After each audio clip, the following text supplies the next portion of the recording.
नमस्कार दोस्तों, आप सभी देख रहे हैं अनुराग की वाणी यूट्यूब चैनल। मेरा नाम है अनुराग। स्वागत है फ्राइडे नाइट्स के एक और नए एपिसोड में। यह फ्राइडे नाइट्स का तीसरा एपिसोड है। अगर अभी तक आप सभी ने इसके बाकी 2 एपिसोड्स नहीं देखे हैं तो लिंक मैंने डिस्क्रिप्शन में दे दिया है, आप जाकर उन कहानियों को भी सुन सकते हैं। तो आज की कहानी हमें मनीषा सक्सेना जी ने भेजी है, तो हेडफोन्स लगाइए और इस कहानी को अपनी आंखों के सामने इमेजिन करके सुनिएगा। कहानी से पहले बताना चाहूँगा कि जिन या जिन्नात होते कौन हैं। आप माने या ना माने, हर चीज़ का एक समय होता है। जिस तरह हिंदू धर्म में 12 बजे के बाद पूजा अर्चना नहीं की जाती है। कहा जाता है कि उस समय प्रभु आराम करते हैं, उस समय ही दूसरी शक्तियाँ प्रबल होती हैं। अब जैसे इंसान अच्छे बुरे होते हैं, ये शक्तियाँ भी अच्छी बुरी होती हैं। जिन्नात को सफाई बेहद पसंद होती है और सफ़ेद रंग प्रिय होता है उनका। यह कई फीट ऊंचे होते हैं। कहा जाता है इनके पैर नहीं होते, यह हवा में तैरते से नजर आते हैं। यह भी कहा जाता है उनकी ना दोस्ती भली ना दुश्मनी। वह बहुत चतुर होते हैं पर गुस्से में स्वयं काल होते हैं। यह घटना पुरानी दिल्ली की है, जब यह इतना बसा नहीं था। कच्चे पक्के घर भी थे कहीं कहीं, परंतु कच्ची पक्की सड़कें वह घरों के बावजूद बेहद सफाई रखी थी वहाँ के लोगों ने। अब खाली जगह या खुली जगहों पर इन शक्तियों का प्रभाव होता ही है, जिस कारण वहाँ के लोग रात के 12 बजे के बाद बाहर जाने से बचते थे। कई लोगों ने तो जिन देखे भी और वहीं खड़े खड़े प्राण भी त्याग दिए। अब कोई ऐसी चीज देखने के बाद क्या करे। 7 से 8 फीट ऊंचा सा साया, दूध से भी सफेद सुख्र लाल आंखें बिना पैर के उनके तरफ उड़ती चली आ रही हो तो भगवान ही खैर करे। पूर्णिमा की रात थी। सब लोग पूजा पाठ के बाद घर को चल दिए थे। पूर्णिमा को शायद पूजन का विधान था। तभी आधी रात को वहां बूढ़ी दाई के दरवाजे दस्तक हुई। अब वो अकेली वह बूढ़ी औरत, उसका कोई ना था। ना जाने इतनी रात कौन आया। उसने जो ही दरवाज़ा खोला तो दंग रह गई। एक सफ़ेद रोशनी लिए कोई खड़ा था, सफ़ेद कपड़ों में, और घर के अंदर से जितना देख पाई देखा, पर चेहरा ना देख सकी क्योंकि वह व्यक्ति काफ़ी ऊंचा था। अब वो चतुर बूढ़ी दाई समझ गई थी कि वह जिन है। उसने इसलिए आंखें ना मिलाई, वह जान गई थी सच। भला था नहीं तो वह वश में हो जाती। बूढ़ी दाई ने कहा, आपको पहले कभी नहीं देखा यहाँ। जिन बोला, अम्मा बड़ी दूर से आया हूँ, मेरी बेगम पेट से है और कहीं कोई वैद्य ना मिला ना दाई, बहुत पीड़ा में हूँ। बूढ़ी दाई ने कहा, चलो कहाँ चलना है। जिन बोला, अम्मा शुक्रिया पर मेरी एक शर्त है, आपको आंखों पर पट्टी बांध के मेरे साथ चलना होगा। बूढ़ी दाई तैयार हो गई। कहा, ठहरो जरा, अपना झोला ले आऊं। झोला और एक कपड़ा लेकर बूढ़ी दाई बाहर आई और आंख पर पट्टी बांध ली। अब कुछ क्षण बीते थे और वे वहां पहुंच गए। शायद जिन्नात अपनी शक्तियों के इस्तेमाल से उन्हें ले गया था। अब दाई ने पट्टी उतारी तो देखा 4 लंबे सफ़ेद दाढ़ी में जिन सफ़ेद रोशनी लिए खड़े थे और सामने जिन रानी बिस्तर पर प्रसव पीड़ा से तड़प रही थी। दाई ने तौलिया और गर्म पानी मांगा और चुटकी में पानी तौलिया हाजिर। दाई ने एक के बाद एक 7 पुरुष जिन और एक कन्या जिन का प्रसव कराया। बाप रे, 4-4 फीट ऊंचे सफ़ेद बच्चे। दाई तो हक्की बक्की रह गई। अब वह जाने लगी तो जिन ने रोका, शुक्रिया किया और एक पोटली दी। कहा, इसे आप आज नहीं कल सुबह खोलना, और साथ ही दाई को वापस उसके घर जिन छोड़ आया। सुबह उठकर दाई ने पोटली खोली तो उसमें सोने की अशर्फी और रत्न थे। दाई बड़ी खुश हुई। उसकी सभी समस्याओं का हर हल उसके हाथों में था। उसने भगवान और जिन का शुक्रिया किया। दाई ने अपना बचा जीवन खुशी खुशी बिताया। उसके निधन के बाद कई लोगों ने उसके घर में सफ़ेद प्रकाश देखा, जबकि वो तो अकेले रहती थी। उसका कोई नहीं था। वो जिन था जो उसे मिलने आया था। तो दोस्तों, यह थी पहली कहानी। तो चलिए बढ़ते हैं आज की दूसरी कहानी की तरफ। यह कहानी शुरू से लेकर अंत तक जरूर सुनिएगा। पापा जल्दी आइए, हर्षा को फिर दौड़े पड़ रहे हैं। वो अजीबोगरीब हरकतें कर रही है। हर्षा दिलीप यादव की इकलौती बेटी है, जिसकी शादी 1 साल पहले ही हुई थी। हर्षा का पति सुरेश हर्षा से बेहद प्यार करता है। उसके ससुराल वाले भी हर्षा को बेहद मानते हैं, क्योंकि हर्षा से शादी करने के बाद उनके हालात ही बदल गए, मानो जैसे साक्षात लक्ष्मी ने घर में प्रवेश किया हो। जब हर्षा 15 साल की थी तभी से उसे दौरे पड़ना शुरू हुए। परिवार वालों ने काफ़ी इलाज करवाया लेकिन कोई फ़ायदा नहीं हुआ। कोई भी डॉक्टर दौरे का कारण नहीं समझ पा रहा था। पहले तो अक्सर हर्षा को दौरे पड़ जाया करते थे, लेकिन शादी के बाद हर्षा को दौरे नहीं पड़े। हर्षा के माता पिता इस बात के बेहद खुश थे कि उनकी बेटी अब ठीक है। वह एक खुशहाल जिंदगी व्यतीत कर रही थी। हर्षा के ससुराल में पैसों से संबंधित सभी काम उसकी राय से ही किए जाते थे। कहाँ पैसा लगाना है, कहाँ ज़मीन लेनी है, यह सब हर्षा ही बताती थी। जब हर्षा शादी करके सुरेश के घर आई थी तब उनके माली हालात कुछ खास नहीं थी। शादी के 1 महीने बाद ही हर्षा ने अचानक एक बार अपने पति से कहा, हमारे गांव के पीछे एक 35 गज की ज़मीन है। वह ज़मीन किसी भीषण सिंह की है, आप उससे वो ज़मीन खरीद दो। सुरेश को उस ज़मीन के बारे में पहले ही पता था, क्योंकि भीषण सिंह पैसे की तंगी की वजह से उस ज़मीन को कब से बेचना चाह रहा था। सुरेश ने हर्षा से कहा कि वो क्या करेगी उस ज़मीन का, वैसे ही घर में पैसे की तंगी है। लेकिन हर्षा ने एक ना सुनी। उसने सुरेश से कहा कि कहीं से भी पैसों का इंतजाम करो और वो ज़मीन खरीदो। हर्षा ने खाना पीना छोड़ दिया और जिद पकड़ ली। सुरेश को समझ नहीं आ रहा था कि हर्षा क्यों उस ज़मीन के पीछे पड़ी है। कई बार उसने हर्षा से पूछा भी, लेकिन जवाब एक ही मिलता था कि वह ज़मीन किसी भी हाल में खरीद लो। हर्षा की जिद के आगे सुरेश हार गया और उसने उधार लेकर उस ज़मीन को खरीद लिया। ज़मीन खरीदने के बाद वह सारे कागजात लेकर हर्षा के पास गया और उसके हाथ में कागजात रखते हुए बोला, लो अब से वो ज़मीन तुम्हारी हुई। कागजात देखकर हर्षा के चेहरे पर अजीब ही रौनक छा गई। उसने सुरेश को कहा, जब सब रात को सो रहे हों तब ज़मीन के बीचों बीच जाकर खुदाई करना, तुम्हें पता चल जाएगा मैं क्यों जिद कर रही थी। और जो कुछ भी तुम्हें वहाँ मिले उसे सीधा लेकर यहाँ आना, कहीं भी रुकना मत। सुरेश ने वैसा ही किया। उसने रात को जाकर खुदाई करना शुरू की और उसकी आंखें चमक उठी। ज़मीन के अंदर खजाना गड़ा हुआ था। उसने फटाफट सारा खजाना समेटा और घर आ गया।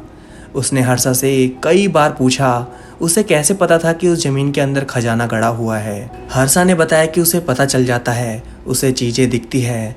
सुरेश ने अपने घर वालों को बताया, किसी को यकीन ही नहीं हो रहा था। हर्षा के ससुराल वालों को लगा हर्षा को कोई दिव्य शक्ति प्राप्त है। फिर क्या था, सुरेश और उसके परिवार वालों के दिन बदल गए। एक बार हर्षा अपने मायके रुकने आई।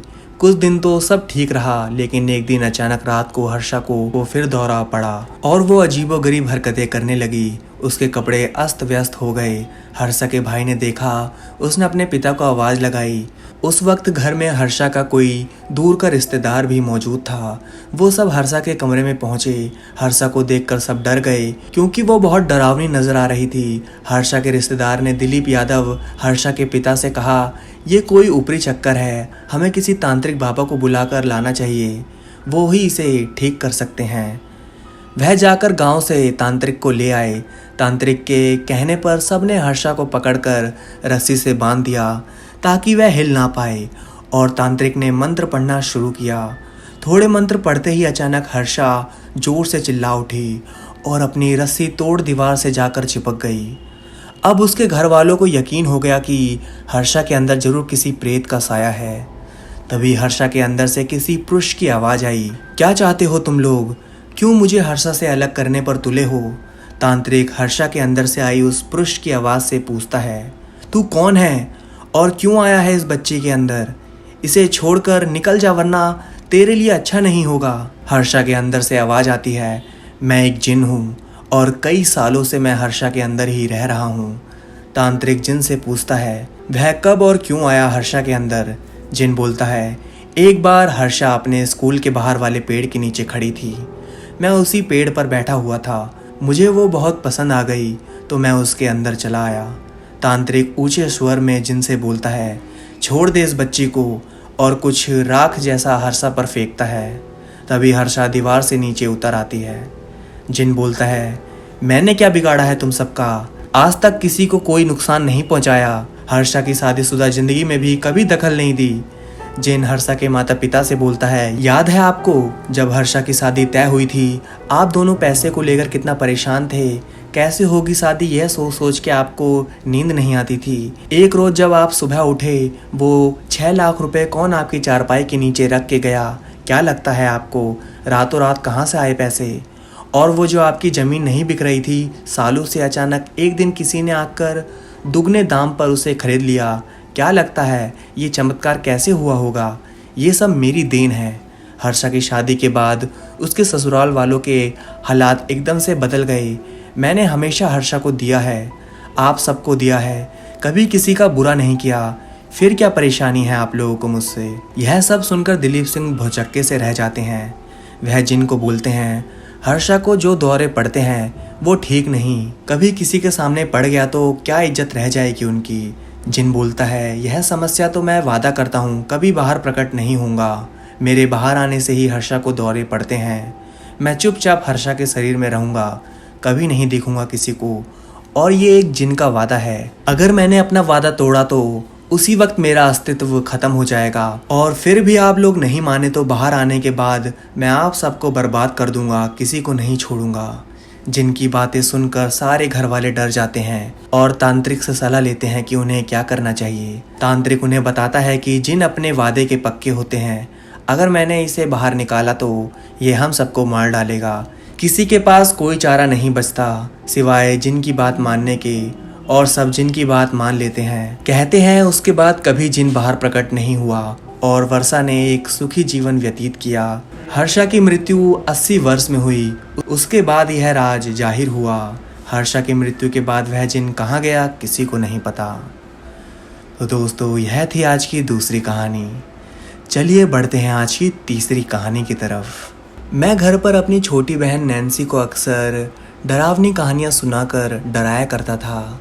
भूत प्रेत जिन पिशाच या गांव के संहार जिनको गांव में अधिक मान्यता प्राप्त है, इन सब जैसे शब्दों का कोई नाम लेता था तो मुझे वो 5 रुपए वाली किताब याद आती थी जिनमें भूतों की उल्टी सीधी कहानियाँ लिखी रहती थी, जो बचपन में टीले पर लगने वाले मेले में मिलती थी। मेरा स्कूल ख़त्म हो गया था, मैं गांव से शहर आ गया।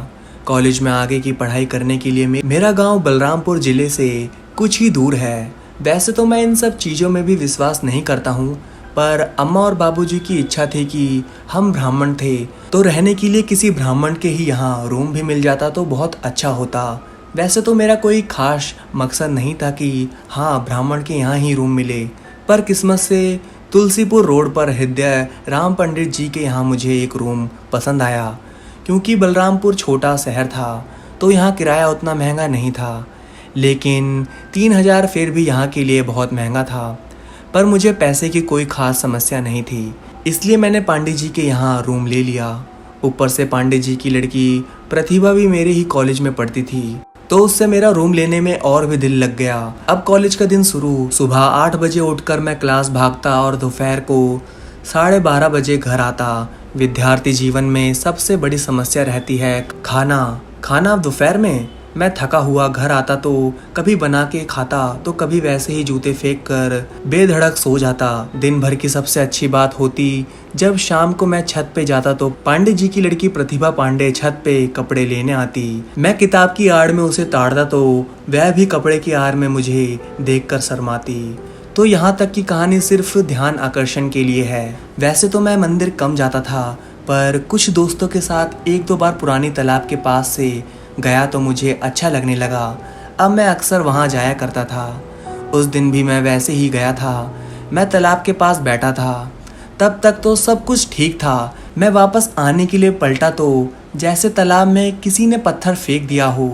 मतलब ठीक है कोई मछली रही होगी, पर इतनी बड़ी मछली, अरे या कोई जानवर रहा होगा, अरे कुछ भी रहा होगा। ऐसे ही दिमागी उथल फुथल के हिलोरे ने अंतरात्मा को विश्वास दिला दिया कि हाँ कुछ नहीं था। मैं घर आ गया, शाम को खाना बना खा के सो गया। अगली सुबह फिर वही 8 बजे भागना। मैं भागकर सुबह 8 बजे कॉलेज पहुंच गया। आज एक भी क्लास में मुझे पढ़ने में मन नहीं लगा। ऊपर से भूख के मारे जान निकली जा रही थी।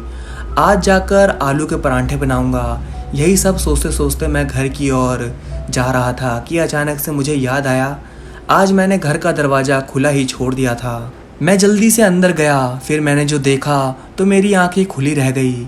मेरा पूरा कमरा साफ सुथरा था और आलू के परांठे और नींबू का अचार मेरे टेबल के पास रखा हुआ था। मेरा दिमाग सोचने पर मजबूर था कि ये सब कैसे हुआ, लेकिन जाहिर सी बात थी कि ये सब प्रतिभा ने ही मेरा दिल जीतने के लिए या मुझसे अपने प्यार के संकेत के लिए किया था। खैर, मैं खुश था और हैरान भी। उस दिन प्रतिभा छत पे नहीं आई तो मेरा शक यकीन में बदल गया, लेकिन अब मेरे साथ ये सिलसिला बस शुरू हुआ था। अगले दिन मेरे घर आने पर मुझको फिर से कमरा साफ सुथरा मिला, लेकिन आज तो मैंने कमरा बंद कर रखा था। पर प्यार में आदमी सच में अंधा हो जाता है। मैंने कहा ठीक है, और पता नहीं क्या सोचकर मैं ये मानने को तैयार हो गया कि हाँ, ये प्रतिभा ने ही किया है। अब प्रतिभा का छत पर आना बंद हो गया, परंतु उसके इसी प्रकार के संकेत मुझे हैरान करने लगे। एक समय ऐसा आता था कि मनुष्य ज़्यादा प्यार से भी भयभीत होने लगता है, क्योंकि प्रतिभा से मेरी मुलाकात हो नहीं रही थी और पिछले 15 दिनों से मेरे साथ अजीब चीज़ें हो रही थी। मैं इन चीज़ों से तंग आने लगा था। अक्सर मैं घर आता तो देखता कि मेरा कमरा साफ सुथरा, सब कुछ व्यवस्थित से रहता था। ये सब चीज़ें अब ज़्यादा हो रही थी। मुझे लगने लगा था कि प्रतिभा के पास मेरे कमरे की चाबी है, क्योंकि एक चाबी मकान मालिक अर्थात पांडे जी के पास थी। अगले ही दिन मुझे कॉलेज के पास एक छोटा लड़का मिला। उसने मुझे एक पत्र पकड़ा दिया। ये एक प्रेम पत्र था जिसमें लड़की ने मुझसे प्रेम का इजहार किया था, पर लड़की ने अपना नाम नहीं लिखा था। मुझे लगा कि ये प्रतिभा ने दिया है। मैंने शाम को प्रतिभा का छत पर इंतज़ार किया और वो आज फिर नहीं आई। परेशान होकर मैं अगले दिन बस पकड़कर गांव चला गया। गांव से मैं पूरे 15 दिन के बाद लौटा। मुझे लगा कि सब कुछ पहले जैसा हो जाएगा। मैंने जैसे ही जिले की सीमा में प्रवेश किया, मेरे कानों में गाना गुनगुनाने की आवाज़ आने लगी। बहारो फूल बरसाओ, मेरा महबूब आया है, मेरा महबूब आया है। मैंने कुछ देर के लिए यह सोचकर अनसुना किया कि कहीं और से बज रहा होगा, परंतु मेरा ध्यान तब इस बात पर आकर्षित हुआ जब मुझे लगा कि यह ध्वनि सिर्फ मुझको ही सुनाई दे रही है। मैं आक्रोश में बस रुकने पर उतर गया। मैं बस से उतरा तो बिजलीपुर मंदिर के बाहर खड़े एक फकीर की नज़र मुझ पर गई। का हो भैया, बड़ा परेशान लागत है, का बात है? फकीर ने कहा। हाँ, हम परेशान, तुमसे का मतलब, अपना काम करो, मैंने गुस्से में कहा। और गाना अभी भी मेरे कानों में धीरे धीरे सुनाई दे रहा था। इतना सुनकर फकीर ने अपने हाथ में लिए मोर पंख से मेरे सर पर मारा और गाने की आवाज़ अचानक से बंद हो गई। ये सब ऐसे हो रहा था कि मैं कोई फैसला नहीं कर पा रहा था। मैंने फकीर को फटकारते हुए कहा, दूर हटो हमसे, यहाँ तुम्हारा जुगाड़ ना लग पाई, मैंने लगभग चिल्लाते हुए कहा। अच्छा तू चला रूम पा, हम पहुंचित है, फकीर ने मुस्कुराते हुए कहा। तू हमारे रूम का जानव है ससुर। मैंने यह कहकर वापस बस की तरफ रुख कर लिया। फिर बस में वापस बैठकर मैं कमरे पर पहुंचा तो मैं देखता हूं कि वह फकीर पहले से वहां पर पहुंचा था। उसने मुस्कुराते हुए मेरा स्वागत किया और मुझसे मेरा कमरा खोलने को कहा। अब मैं उसकी बात पता नहीं क्यों मान रहा था। मैंने कमरा खोला तो पूरा कमरा एकदम सजा हुआ और कमरे से इत्र की जोरदार खुशबू आ रही थी। फकीर बाबा ने मुझसे अब बातें पूछना शुरू किया तो मैंने उनको बताया कि ऐसा मेरे साथ कई दिनों से हो रहा है। फिर जो बात मुझे फकीर ने बताई, मेरे पैरों के नीचे से जमीन खिसक गई। उनके अनुसार मेरे साथ मेरे कमरे में एक जिन रहता है जो मेरे सारे काम करता है। विश्वास कर पाना मुश्किल सा था और नामुमकिन भी। मैंने यह सब ना मानकर बाबा को वहां से जाने के लिए कहा। बाबा ने मुझे समझाया तो मैंने उनको बताया कि यह सब मेरे मकान मालिक की बेटी प्रतिभा मेरे लिए करती है। मुझे लाख समझाने के बाद भी फकीर बाबा ने कहा कि ठीक है, मैं यहाँ से जा रहा हूँ, लेकिन जब भी मेरी जरूरत पड़े बस मुझे याद कर लेना। काम फकीरी नाम फकीरा, हेरो आपन भांग धतूरा, संकट विकट करिए सब भचा, महादेव रखिए सब रक्षा। यह कहकर वो सीढ़ियों से नीचे चले गए। उनके जाते ही मैंने प्रतिभा को छत पर आते देखा। मैं तुरंत उसके पास गया और जैसे ही मैं उससे कुछ बोल पाता तो वो बोल पड़ी। हाय कैसे हो? उसने कहा। मैं ठीक हूँ, मैंने कहा। कहीं गए थे? उसने पूछा। हाँ, गाँव चला गया था, मैंने कहा। एक्चुअली मैं भी 1 महीने के लिए नानी के यहाँ गई थी, अभी 2 दिन पहले ही आई। तो तुम थे नहीं? उसने कहा। क्या तुम नहीं थी? मैंने लगभग चौंकते हुए कहा। नहीं। क्यों, तुमने भूत देख लिया क्या? जवाब के साथ उसने मुस्कुराते हुए कहा। अब मैं तेजी से फकीर बाबा की ओर दौड़ा और दौड़ते हुए मेरा शरीर लगभग कांप रहा था। संकट कटे मिटे सब पीरा, जपत निरंतर हनुमत बीरा, कहते हुए मैं भागे जा रहा था। अचानक गली में मुझे एक दुकान पर बाबा कस लगाते हुए मिले, जैसे वो मेरा ही इंतजार कर रहे हो। अब बताइए करना क्या है? मैं उनके पास जाकर बोला, कुछ नहीं, बुधवार तक इंतजार करो, फिर बुधवार को इंतजाम करो। उन्होंने मुस्कुराते हुए कहा। उन्होंने मुझको बताया कि मुझे बुधवार, जिसमें अभी 2 दिन बाकी हैं, तब तक इंतजार करना पड़ेगा और वो बुधवार को वहाँ आएंगे और उस जिन से बात करवाने की कोशिश करेंगे। लेकिन अब मेरा उस रूम में 2 मिनट काटना भी मुश्किल हो रहा था, लेकिन मुझको अभी 2 दिन उसी रूम में काटने थे। किसी तरह 2 दिन बीत गया। मैं 2 दिन से सोया नहीं था और फकीर बाबा अपना सामान लेकर रूम पर पहुंच गए। बाबा ने पहुंचते ही मुझसे कहा कि जाओ एक शीशा खरीद कर लाओ जो बड़ा हो। कितना बड़ा? मैंने पूछा। जितना हो सके, उन्होंने जवाब दिया। मैं शीशा लेकर लौटा। वो घर के बीचों बीच में कुछ पूजा कर रहे थे और इनके इशारे पर मैंने शीशे को सामने वाली दीवार के सहारे खड़ा कर दिया। अभी तक जो हो रहा था, मैं उसका एक दर्शक मात्र था। अंत में फकीर बाबा ने मुझे बुलाकर मेरे माथे पर भभूत लगा दिया और कुछ मंत्र का उच्चारण किया।